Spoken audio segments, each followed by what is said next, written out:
There's a lot of hype surrounding the Renntech carbon fiber bubble top airbox for M113 cars like the W210, W202, and W208. So today we're going to find out exactly what's inside of the Renntech airbox that makes it different than the stock airbox right here. So for starters, it does mount the exact same way the stock airbox does, which is nice. So it's a factory fit and finish. All these tabs right here in the bottom half are the same. And in fact, if we notice, the carbon fiber is a sheet that's placed on top of what looks like the stock airbox. So that is interesting to see. So if we look inside right here, we can see the air filter right there, and just take a look at how much it sticks out. This is the Renntech carbon fiber airbox, and both sides are pretty similar. Here's the stock one. It appears to stick down a little bit further, so this could potentially allow for more increased airflow into the Renntech carbon fiber airbox. So looking at it from the underside, we'll notice it's actually the exact same piece right here. So they reused that. So this carbon fiber piece appears to actually be completely custom fabricated. The Renntech airbox is missing the grill that the factory one has. So this is most likely for noise and partially debris, but mostly noise. This probably contributes to the sensation of speed. This upper portion here does appear to be much bigger in capacity, so it actually does hold more air. And the way that it mounts is the same as the factory one. It's just these Torx bolts that don't come out all the way. Here are the airboxes disassembled and the air filters removed. So it was the same Torx T25 bit that undid all the bolts. So here's my stock airbox, here's the Renntech airbox. And it did unfortunately come with these aftermarket air filters, which I'm actually really against. They look like they're oiled. So this is actually really bad for the mass airflow sensor. Do not do this, just stick with the stock air filters. Also, these let in a lot more particles into the engine. As I noticed, this had a lot less stuff right here where the dirty air is supposed to be than this. And this had much more miles on this filter than these did. So that is actually really unfortunate. So that definitely means that more particles have been let into the engine, potentially causing more engine wear. So please stick with your factory air filter, stick with the MAN, stick with the Hengst. Don't go with K&N or whatever dry air filter BS. It's all garbage. The goal with a car of this age should be longevity, and you want to preserve your engine as best as possible because parts are becoming harder and harder to source. So if you score your cylinder walls, you're probably screwed. There's no point in trying to chase like 5 to 10 horsepower maybe by an air filter. Just stick with the factory ones. Anyways, the point is, this is where the air comes in from the outside into the engine, so it goes in through there. We'll notice it still has the air channels as the stock one. So this part is completely the same as the stock airbox. Where you see the difference is this upper portion. This is the stock one on the left, and we'll see it has all these baffles right here to reduce noise. It has that little screen in the air inlet to the engine, and we'll see through here how small that space is right there. This is a Renntech piece, and most of it is unique. So the only part I think that is carried over from the stock airbox is this portion right here that bolts up to the bottom half. So the rest I think is unique. I think it's fully made out of carbon fiber, and it is a much larger capacity. That's interesting to see that they increased the capacity up here, because this is where the fresh air comes in from. This is where I would say the restriction is, not here. I don't know exactly if this adds power. I don't know if the power that they claim they got is from the air filters, because I assume that they used higher flowing air filters. I think you're better off just cutting out these channels right here, cutting all this out and freeing up as much space in there as possible. And I personally wouldn't remove the screen, but you totally could. And you probably gain as much power and sound as the Renntech airbox claims it does. Here's the part number for the Hengst air filter for the 113 airbox. Here's the part number for the MAN air filter. So both of these work, both of them are OE for this. They're both good, so just pick whichever one you want. This stuff belongs in the trash, you'll never put it on your car. Here's another reason why the oiled air filters suck. You see the dirt is getting past all that, and the oil just, makes it soak, so this really should get a really good cleaning before I throw the new air filters in. It may let more air in, but also lets more dirt in. It's not worth the minor potential increase in power. I don't even think you'll notice it, but just look how dirty this is. This is disgusting. These air filters filter much better. They still let in plenty of air, and they'll let a lot less particles into your engine. So just use the stock ones. All right, here's the bottom of the Renntech airbox. After I cleaned it, there was a lot of oil caked into the plastic. So that is a downside for sure on these stupid air filters. Don't get oiled air filters. They just trap dirt and it stays in there. This is just my stock airbox. Yeah, there's a little bit of dirt, but if I spray some compressed air in here, it's going to be 100% clean compared to this. This will definitely need a thorough bath and degreaser and all that. All right, I did a little drop of the filter on the ground, and look at the stuff that came out. That is really bad. Here's the other filter. I think this one's worse. Look at the discoloration. It's pretty bad. So I'm gonna do the same thing, drop it. Yeah, that is so bad. Don't put this crap in your car. The reason why it's high flow is because it lets in more particles. So think about all the stuff that makes it past the filter. All right, here are the airboxes side by side. The Renntech one does look pretty cool, I'll admit. Carbon fiber. and their logo. This is a little bit better than the 124. If anyone remembers, they did make one for the 124, like the 500E. That airbox I think is actually identical. They just put the carbon fiber on top, but that yellows pretty quickly. This one seems to last a little bit longer. One difference that may be perceivable between the Renntech airbox and the stock airbox is the induction sound. So we're gonna go ahead and test and see if we can hear it from the inside. So because of the lack of baffles in the Renntech airbox, it should transmit more sound. So we'll go ahead and run it with this box right now. Go take a little drive with it and swap the stock airbox and see if we hear a difference from the inside of the cabin. And one more thing I want to point out too is in terms of sound from the cabin, you might be hearing the exhaust on this car. So this car has no resonator and a super spray muffler. Looking under the car, we'll see this is where the resonator is supposed to be. There's just straight pipes. And you'll see the muffler is from Super Sprint. So that might make a difference in terms of the sound from the interior. So one more thing I want to point out, well, this stock airbox has the factory style OEM filters, and I also did swap the OEM style filters onto that airbox as well. So we're not running the high flow of air filters, the BMCs that Renntech ships them with. So just keep that in mind. So here's the engine at idle. So I'll rev it a little bit.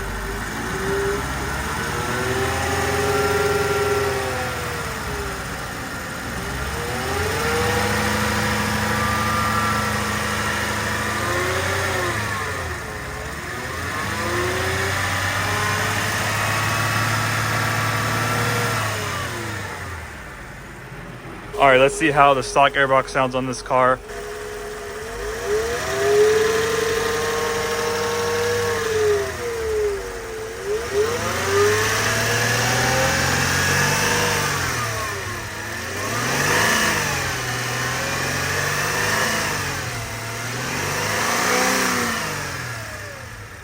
So I do think it is a bit quieter than the Renntech carbon fiber box.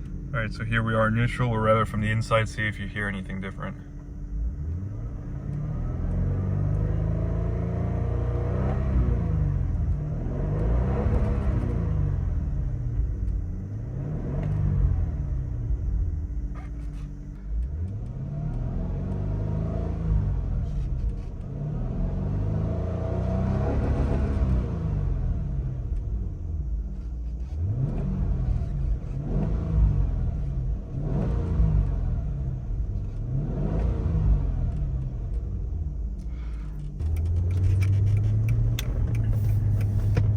All right, so we have the car in manual mode. We have it in second gear. So let's kind of rev it out here.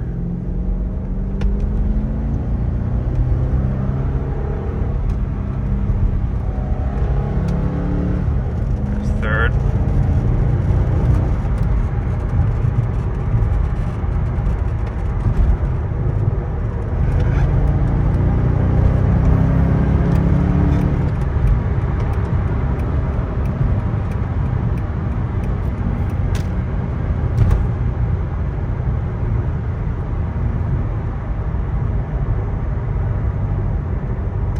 Shifting to second.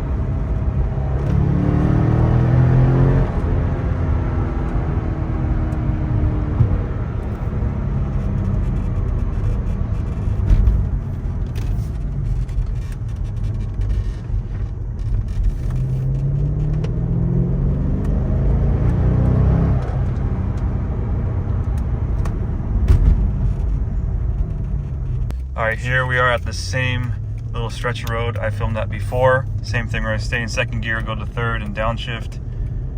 So here's second.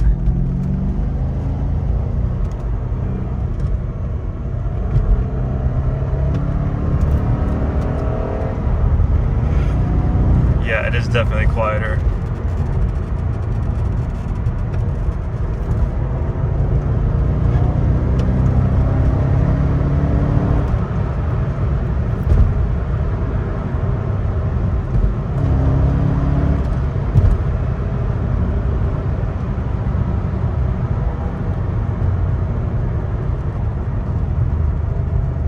Downshift.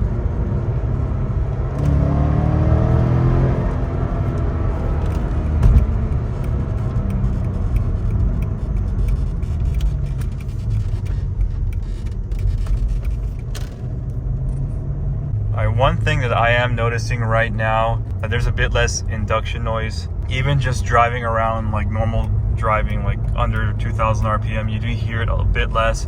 It's not super dramatic as some people like to claim. If you've been around these cars long enough, you'll definitely hear the difference. It's really not that much louder with the Renntech Airbox, but it is louder for sure.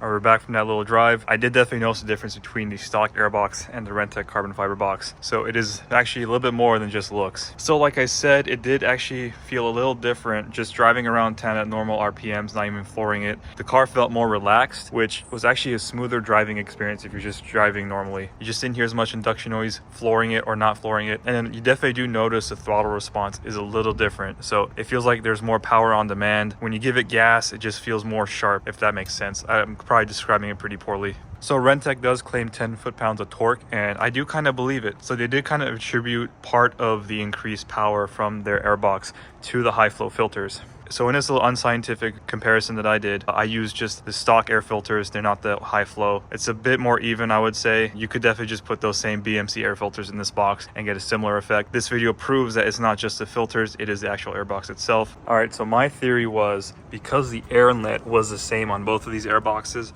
the lower section of the airbox I'm talking about, I thought because that was the same, it would basically be feeding the same amount of air into the engine. And turns out that is not the case. The restriction is not with the inlet. Even though both these inlets are intact, their baffles are there, and now they're running the same air filters.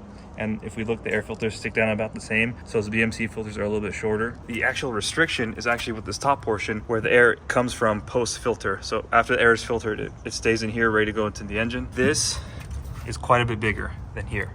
Like, that's about how thick that is.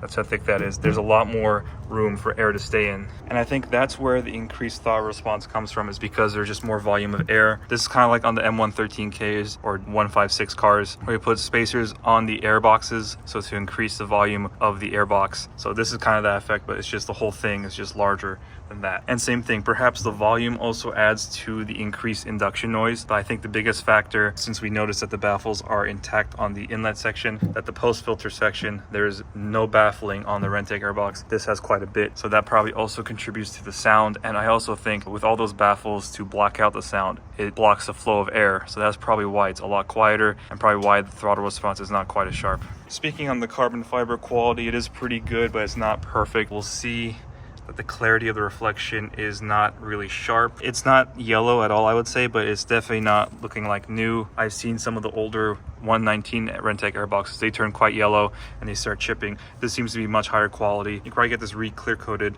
to have a better reflection, but honestly the quality is good enough. You don't really need to have this have the same level of reflection as like the car's paint, and this has been used for well over 10 years. This is what a kind of worn Renntech airbox looks like. You can see it got a little bit of staining. It's really not bad. A lot of carbon fiber will eventually look like this, so it's actually really high quality considering the age and its usage and how much heat this sees.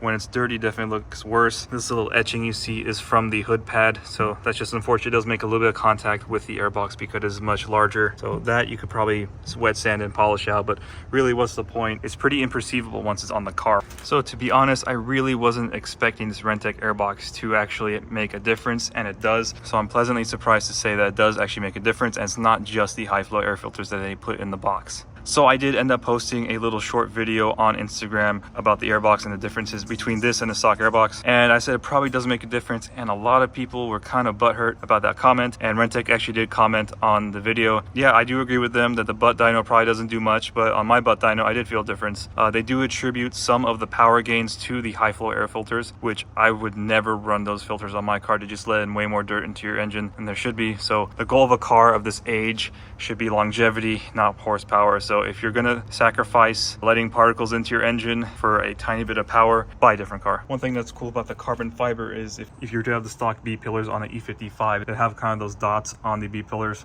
so it kind of looks like carbon fiber, so that kind of match really well if you have those on your car. Or if you got the aftermarket carbon fiber stick-ons like me, it'd also flow really well with that. So in terms of value, this is probably not the best value for airbox gains. You could definitely cut out the baffles on this and get similar results. Probably not the same, but you can still improve it nonetheless for a lot cheaper. What seems to be general consensus is the best airbox for the 113 naturally aspirated engines is the 113K airboxes. So I have seen it personally where the 113K airboxes will fit a 113. If you don't know what what the 113K is, it's a compressor engine, the 55 compressors. So they have the air boxes on the left and right side that have a little Y pipe that feed into the mass airflow sensor. They do fit here. All you have to do is modify the intake tubes to fit its opening. They're slightly different than the stock air box. And when you run those air boxes, you can also run the intake spacers on them to increase the volume, and so on and so forth. You can see you could get really creative with this. One thing that definitely does not work good is with those single inlet air intakes. If you see someone running something that goes from here to here, that's junk. Don't do that.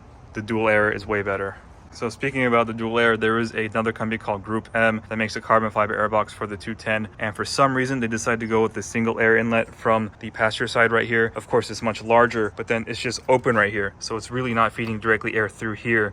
There's an opening and there's a gap. That is also very expensive. I think it's $3,000 or close to it. The Renntech airbox is way better than that. You are better off retaining the dual air inlets. All right, so overall, I'm actually really impressed with the Renntech airbox. I thought it was gonna be purely cosmetic, but it's not. In fact, I'm actually impressed enough to actually keep running this airbox. My goal was actually just kind of see them next to each other and take them apart and see what's inside. And I really didn't expect it to make a difference, but it does. So I'll actually continue to run this airbox on my car, and the plan was to swap it back to the stock one. So would I recommend it? Yes and no. So if you're a fan of Renntech, if you like how the carbon fiber looks, that's probably worth it for you. If you're just chasing power, there's better ways to do it, but this is actually a pretty decent solution. Is you buy it, swap the BMC filters out for the stock ones, and you're good to go. You don't really have to modify anything else. It just goes right in. There's of course other solutions, like I said, like the 113K air boxes or modifying your stock air box. And there's a bunch of different posts on forums with dyno sheets, by the way. You can, if you look this up, you'll find the information. Cutting out the baffles will increase horsepower for sure, which is why I think Renntech did it. And of course, the increased volume of the Renntech airbox helps out a lot. So obviously this is not a very scientific test, and I'm no engineer at all. I did feel a difference. I'm just trying to report back the real world results. You could, of course, dyno it. I'm not going to dyno my car just because I don't care. It really doesn't make a difference to me. That's what it feels like driving the car on the streets between this airbox and the stock airbox. And I'm not here to argue with you. You know, if you're an engineer or a race car driver, whatever you claim to be, yeah, go ahead. You can have your opinion and I have mine. But yeah, it does make a difference. It absolutely does. Is it worth it? I don't know. That's up to you. I have it on my car and I'm going to keep it on my car. So I hope you found this video informative. If you have any questions, feel free to leave them below. And thank you for watching.